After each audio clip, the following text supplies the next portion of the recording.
Hello again.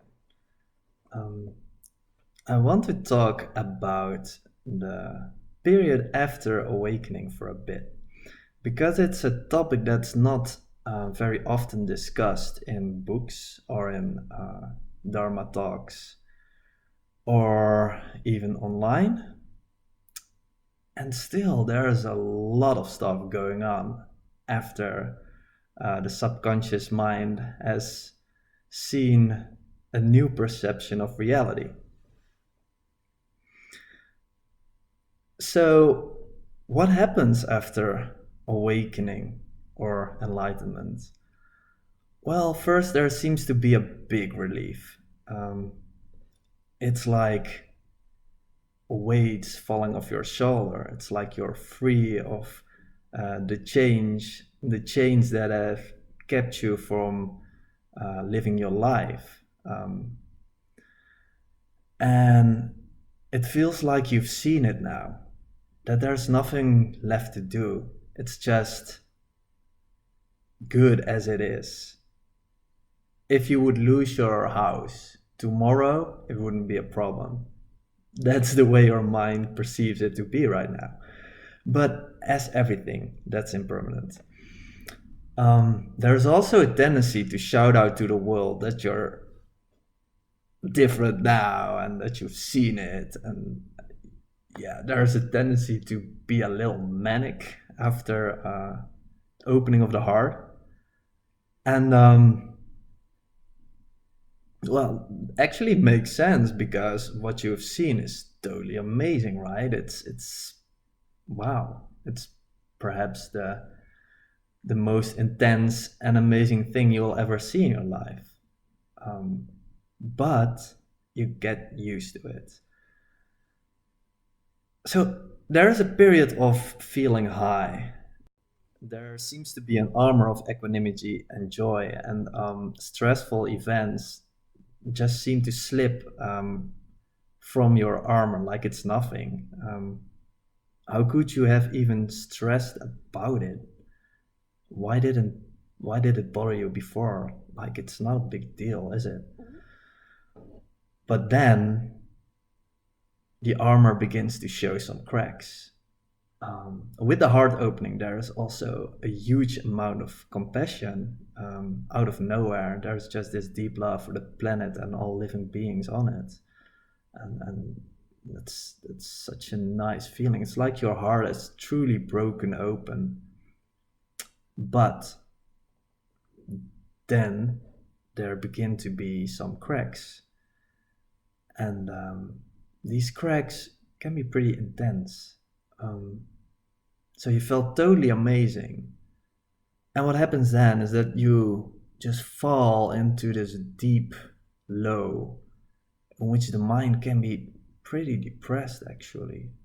Um, the mind becomes really contracted around themes that would perhaps not be a big deal in the past few months now become really intense. Um, and also like doubt is arising, doubt of whether you really um, you're really awakened now. um, it actually feels like you're the less awakened being on the planet, and emotions like doubt, hate, envy, even desire, they all come back in a more intense form than before. And this is really interesting because the last few weeks you're like, desire? I feel good right now. Why should I have something else? I'm just totally fine. And envy is like non-existent. There's such a deep compassion for everyone that why would you be jealous? Interesting. There's also a desire to renounce from the world in this period. And motivation to meditate is at a total low. It just feels unnatural. Why should you meditate? Like, the mind is telling you not to, but still you're so doubtful or of whether you really finish the path or not. And this can create a lot of tension. It just feels like you want to hide in a cave and sleep all day. um, all sense desires, all sense pleasures the world has to offer feel so useless, so dissatisfying, even maybe even disgusting. Um, Also, there is a lot of rapid chattering in the background of your mind. Like there's something going on there. It feels like 100 thoughts are projected into your consciousness at the same time. So it feels like blah, blah, blah, blah, blah, just in the background of your head. It can be pretty devastating. It sucks up a lot of energy, and almost all the thoughts are pretty negative as well. So it's not a fun period. It absolutely isn't.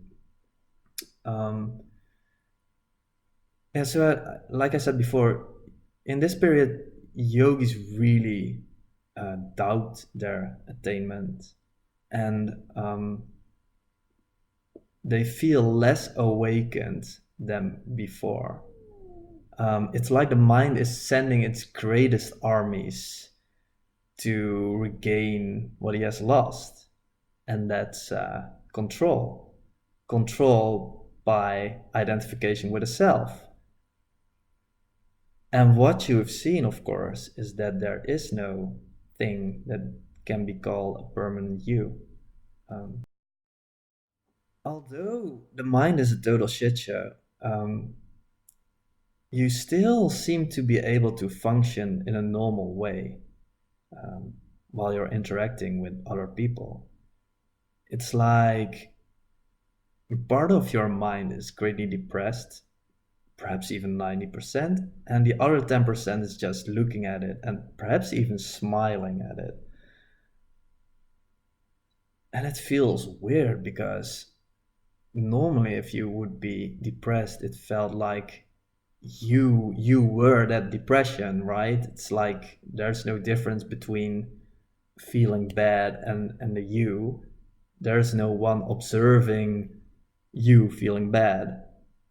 There's only feeling bad. And now it's like there's an observer observing how your mind feels bad, which is quite funny actually, if you don't sink into the content of the mind.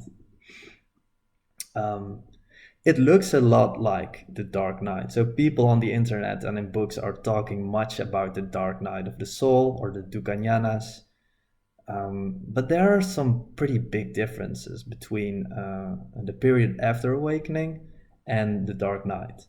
And one of the differences is that in the Dukkhañanas or the Dark Night, whatever you call it, your awareness is very wide.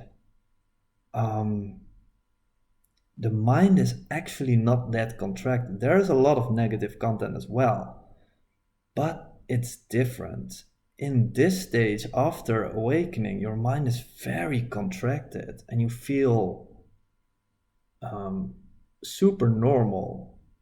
Super normal in the sense of being totally unawakened.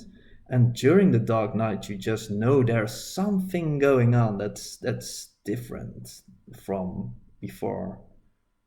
So whereas in the dark night, awareness is really wide, here in this stage, awareness is really narrow and contracted around all the content that is projected into your conscious mind.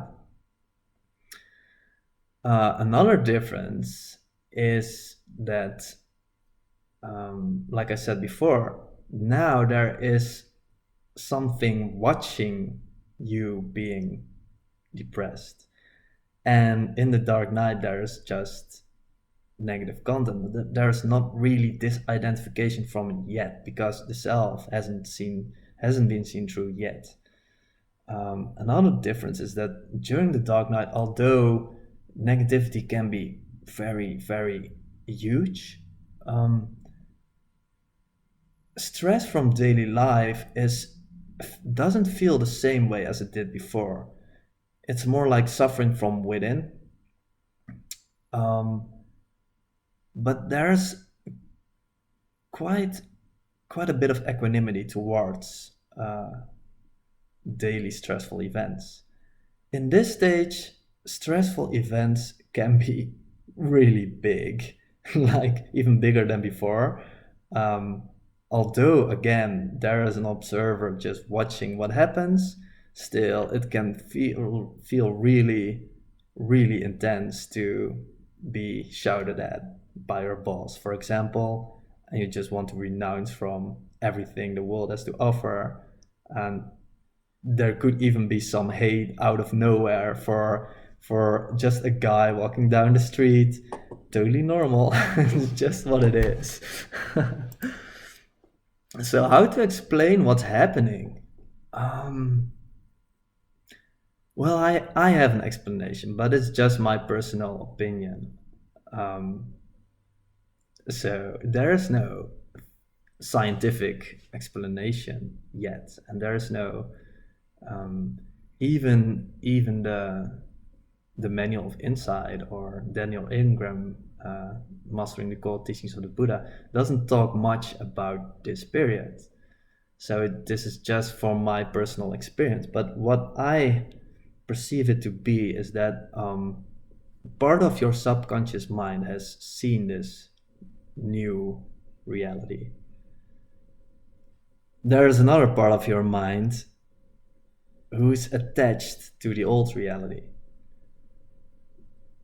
The old reality in which there was lots of identification with the self going on. So a very self-centered reality. So what's happening is that these parts of your subconscious mind begin to fight. And that creates a lot of background noise in your head. Remember the mental chattering, which I talked about? It feels like that. It feels like a war going on between two camps. It's like the mind is it's sending its greatest armies to battle each other for which reality you're going to live in. Um, all is perception of reality, of course. It's not true reality, but still, perception is your reality. So when the new reality is on the upper hand, there is tingliness in your body. You feel energy, you feel high, there are positive thoughts, still very, very much, many thoughts at the same time, much mental chattering going on.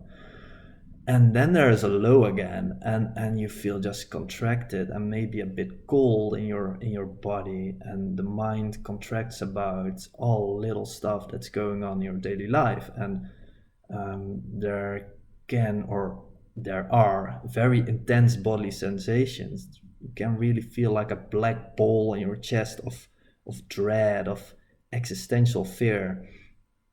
um, it's like the self has been seen through, but that hurts, right? How would you feel if you would lose yourself? Doesn't sound really nice. It isn't really nice. It hurts like hell, actually. But but the new perception of reality is actually quite pleasant, and the mind just seems to look for reasons why you feel so bad at this moment, even though it's subconscious. So the mind cannot really know what's going on. It projects all this negative stuff. Maybe I feel bad because of this, and perhaps I feel bad because I didn't finish the pot, so I have to meditate more. Perhaps I feel bad because he's saying this to me. Blah blah blah blah. It's just your mind trying to explain what's going on, but it cannot explain what's going on. So after a while, these lows begin to alternate with these highs, and there's still lots of stuff going on in your subconscious mind, but eventually it will stabilize. And for some people, this can take weeks. For other people, it can take months even. So how to deal with this in daily life? Um, while you before in the dark night of the soul, you really had to meditate to go through this, and you really felt like renouncing from the world as well. This is kind of different in the sense that it's actually a good idea to go out now and just enjoy being with friends, even if you don't really enjoy it. You just have to spend time. So it just takes time, this integration process. And do what feels best for you in this moment is always a good idea in this stage. Um, Also, I would advise to just meditate for a little. You don't have to put yourself through meditating 2 hours, 3 hours a day in the stage, as the insights are already there. They have to be integrated, but still, it's good to have to see what's going on in your mind. Um, and another tip is whatever comes up, see the reality behind it. It's always impermanent. It is not you, and it's unsatisfactory, always. And while you keep seeing this, it just loses its sting, the content, the negative thoughts that will just pull you down. And of course, invite all that comes up with perhaps some love. Just may it be there. Just let it be there, right? So, for example, when there is a thought coming up like, oh, I really should meditate more. I hate myself for not meditating so much and I haven't finished this part. See it for what it is. It's just mental chattering. It's impermanent, it's unsatisfactory, and it's not you. And can you just give it a hug for like, it's not you. So why would you smack it with a baseball bat? Just be kind to it. Why would you want a bad devil in your head while you could also have a sweet puppy? Sounds much nicer to me. Um, and live your life. Just live your. Maybe seek out some sense pleasure. There's nothing wrong with that. You should be aware of that. Sense pleasures always lead to unsatisfactoriness in the long term. But at the same time, there's no problem with enjoying daily life in this moment. That's what life is about, right? It has to be enjoyed. Meditation is about joy as well, of course. Um, so, how to deal with this during your meditation sessions? Well, in this period, there's a rapid cycling going on while you're sitting through the insight stages. And at the same time, there is this integration process going on, this fight in your subconsciousness between those camps. And it's very hard to do it's almost impossible to do a concentration practice at this time, and you shouldn't over effort your mind as well, because there is a tendency in this period to easily fry your mind. But what has to be done is done for now. So you should perhaps just give yourself some rest and just reside in open awareness. Do nothing, just observe what's happening, and let go of every intention to change this present moment. So whenever a thought comes up that wants to resist this present moment, just drop it. There's nothing to do. Just observe it and drop it. I know it's hard because doubt is intense, but still, that's the way eventually. Um, so after a while, these waves of highs and lows begin to stabilize, and